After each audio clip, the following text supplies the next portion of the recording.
That's a great thing to start the video with. Don't trust this guy's opinion. He's got cans floating around his desk.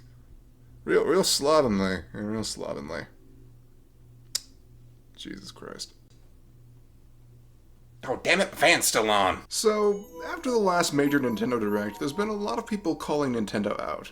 They've gone off the deep end, or Nintendo's gone full evil, or some variation of that statement. And I mean, I don't fully disagree. Okay, so I don't want this channel just to become another Nintendo commentary channel because I have no interest in dedicating my time to that, but I made some videos about the Switch 2 launch, and now that we're actually a bit into the first year of the Switch 2 and have a good idea of what's to come in the next year or so, I think it's pretty fair to reflect on what Nintendo is choosing to give us, and especially what they're choosing to charge for it. So, since I kind of stuck my neck out there to defend the Switch 2 a little with all the negativity that was floating around pre-launch, I'll go ahead and throw out some opinions on this new Direct. I also just want a smaller vid to make while I'm in the hell of making a really long video and also just life, so here we are. Okay, let's get into this. So, the Direct itself, was it really that bad? No, I mean, the thing itself was okay. We're getting Mario Galaxy 1 and 2 on the Switch in a bundle, a new Tennis and Yoshi game, a deeper look at Tomodachi Life Living the Dream, Pokemon ZA, and an actual release date for Metroid Prime Beyond. And this. Who asked for this? Seriously, did anyone actually want this? Okay, that's besides the point anyway. So, the Direct itself was pretty decent. What's the issue? Well, here's the thing. An alright Direct would be fine in most other instances, but this is the first general Direct we've gotten since the Switch 2 launch. That's kind of a lot of pressure. We need more reasons to buy the Switch 2, and, or in my case, more of a justification as to why I bought it on launch day. And this Direct, it didn't really do that. It gave a few solid things to get excited for, but can you really name anything particularly that's getting you out of your seat excited? Yeah, me neither. A lot of the things that were announced and or talked about just feel like padding we'd normally get while waiting for the next major Nintendo game. But we're just missing that major Nintendo game. Like, seriously, as of right now, what are the games that are selling the Switch 2? Mario Kart World? Well, the launch was good, but as of right now it's lost a lot of steam. Bonanza? Yeah, sure, it's one of the best games Nintendo has ever made in my eyes, but it's just one game. Metroid Prime 4, Pokemon ZA, those are cross-gen titles, so if you want to play them, you don't even need a Switch 2. It's nice to have a Switch that's just got more power, but that's not really enough of a selling point. Next-gen consoles need next-gen games as reasons to buy them. And as of right now, we just don't have many of those, and the ones we're looking forward to are pretty sparse as well.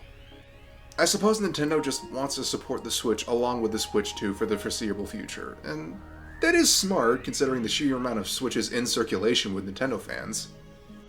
Okay, so from that perspective, as a casual Nintendo fan that might just have a Switch, there's still a good amount to look forward to. But then the Direct ended, and prices got revealed. And people got pretty miffed. That Mario Galaxy bundle? $70 for two games that are close to 15 years old with basically no graphical upgrades. There's a few new pages in Rosalina's storybook, but is that really a price justifier? In my eyes, no. Well, at the very least you can buy them individually, and I do already have Mario Galaxy on my Switch, so I'll just get two for $40! What? It's more expensive than it would be if I bought the bundle? 40? That's the same price as Metroid Prime Remastered, with graphics that are completely revamped! Are you kidding me? And it doesn't stop there. That Virtual Boy addition to the digital library, you need a $100 piece of plastic to even use it. What? Well, at least there's a cardboard $30 for cardboard? Jesus Christ! And then we get to something that I think was the straw that broke most people's backs. The DLCs that were announced. A DK Bonanza DLC was announced and released. Okay, that game is still pretty new. It's not even like 3 months old, but alright, I guess. It adds DK Isle with no new bananas and a new minigame mode that's pretty fun. Okay, pretty good for a free little DLC with a game. Not bad. It's not free, is it? $20 for this? This is worth $5 at the most! Then there's Pokemon ZA, and the DLC that got announced for it. That's right, the game isn't even out yet, and paid DLC was already announced. Just put that content in the base game? Isn't the whole point of DLC to be stuff you wanted to add in after the game was made? Why isn't it just part of the base game? There's no way it's that important that you're charging DLC prices for it. Oh, God. Jesus Christ. All of this pricing stuff just siphoned what little excitement people had, and I'm kind of in the same boat. But, okay, let me play just a little bit of devil's advocate here. So, what I think Nintendo is doing is they're trying to keep revenue up while they're working on their much larger games. They just don't really have anything major to show like the next Mario or Zelda, so I think their logic right now is just release all of this in hopes of keeping profit up and keeping the shareholders happy. This makes sense to me, but does it justify this behavior? Oh hell no, this is pretty sleazy. I personally wouldn't go as far to call Nintendo evil, but I don't blame anyone for making that leap at this point. This shit isn't even that exciting, and the prices just sapped what little excitement was there away. It's gotten to the point where when my friends ask me if they should buy a Switch 2, I just kinda have to say no. It's just not worth it right now. I have mine, and I do play it every day, but right now I'm just playing a lot of Hollow Knight and Binding of Isaac, games I definitely don't need a Switch 2 for. So, if you're one of those people who's undecided if they're getting a Switch 2, at least for right now, don't. It's not worth the money, especially in this economy. I really feel like Nintendo is going to start feeling people's disappointment soon. The Switch 2 boycott failed, sure, but if they keep pushing stuff out like this, people are just going to start losing more and more interest. Okay, so with all of this in mind, is there a way for Nintendo to fix it outside of dropping prices, which they should totally do, but you know them? Personally, I think so. And it's actually really simple. Nintendo, I know you like holding your cards close to your chest right now, but you just can't keep doing that. What we absolutely need right now is excitement. Something the OG Switch had a ton of for one big reason. Games were announced way in advance. Like, look at Tears of the Kingdom, for example. That game was announced years before release. Hell, with the initial reveal trailer, we didn't even know the game's name. We just called it Breath of the Wild 2. But that allowed it to fester. We would analyze any bit of new info we got so closely because we couldn't wait for the game. But we had to.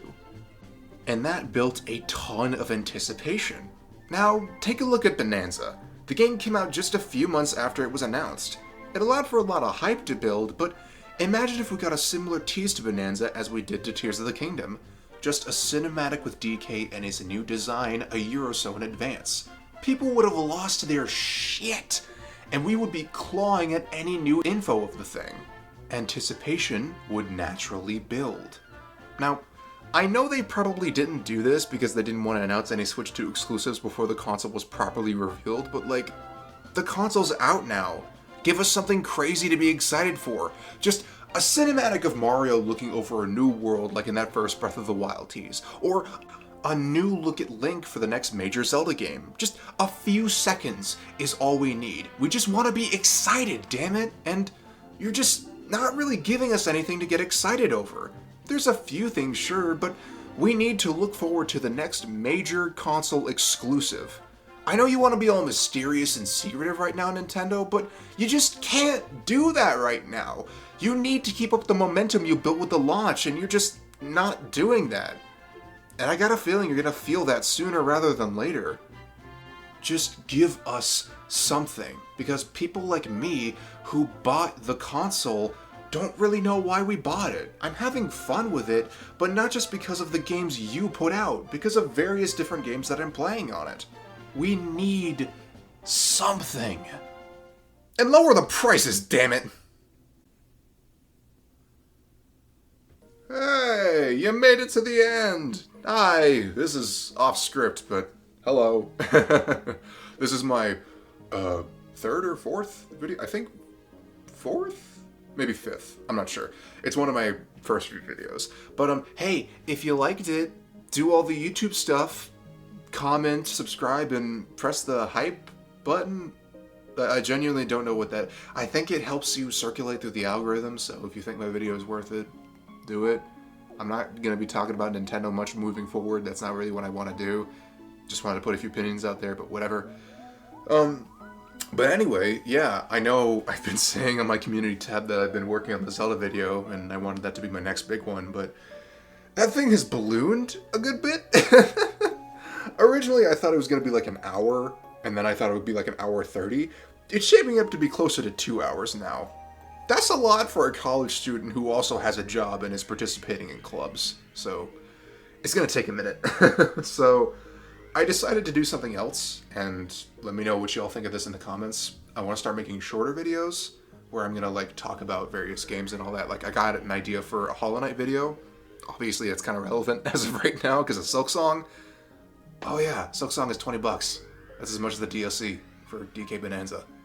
God, that's sad. It's so sad. But anyway, I'm getting off rail. So if you guys want to see like that Hollow Knight video next, let me know. That one would be way quicker to make than the Tears of the Kingdom and Breath of the Wild video. Because, man, that thing is hefty. I'm still going to work on it, but, you know, it's just a lot. I also got an idea for a Binding of Isaac video, a Terraria video. See if I make that one. I probably want to make that one when I have a bit more traction on the YouTube front. Anyway, let me know. I hope you enjoyed. Have a good day. You look beautiful today, by the way. I like what you did with your hair. If you're having a rough time, I hope things get better for you. You're a great person. Keep striving to be better every day. You're great, and you're doing great. So, yeah. If you liked my video, do all this stuff, and if you didn't, I'm gonna go cry in the corner and try not to get in your way again. Bye.